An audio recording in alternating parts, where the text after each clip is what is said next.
ପାରଳାଖେମୁଣ୍ଡି ରେ ଗ୍ରାହକ ସଚେତନତା ସମ୍ବନ୍ଧୀୟ ଆଲୋଚନା। ଭାରତୀୟ ମାନକ ବ୍ୟୁରୋ ଭୁବନେଶ୍ୱର ଦ୍ୱାରା ଏକ ଗ୍ରାହକ ସଚେତନତା କାର୍ଯ୍ୟକ୍ରମ ଅନୁଷ୍ଠିତ ହୋଇଯାଇଛି। ଅଗ୍ରଣୀ ସ୍ୱେଚ୍ଛାସେବୀ ଅନୁଷ୍ଠାନ SWWS ସହଯୋଗରେ ଏହି କାର୍ଯ୍ୟକ୍ରମରେ ଓଡ଼ିଶା ଶାଖାର ନିର୍ଦ୍ଦେଶକ AK ପୁରୋହିତ ମୁଖ୍ୟ ଆଲୋଚକ ଭାବେ ଯୋଗଦାନ କରିଥିଲେ। ସାଧାରଣ ଜିନିଷ କିଣିଲା ବେଳେ ସାବଧାନତାକୁ ହିଁ ପ୍ରାଧାନ୍ୟ ଦେବା ଉଦ୍ଦେଶ୍ୟରେ ବିଭିନ୍ନ ଉଦାହରଣ ସହ ବୁଝାଇଥିଲେ ଆଲୋଚକ। ଏଥିରେ ବିଭିନ୍ନ ସ୍ୱେଚ୍ଛାସେବୀ ସଂଗଠନର କର୍ମକର୍ତ୍ତା, ପଞ୍ଚାୟତ ପ୍ରତିନିଧି, ବ୍ୟବସାୟୀ ଗୋଷ୍ଠୀ ଅଂଶଗ୍ରହଣ କରିଥିଲେ।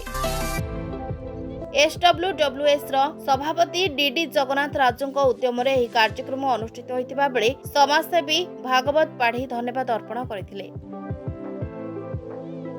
Bureau report, rainbow media.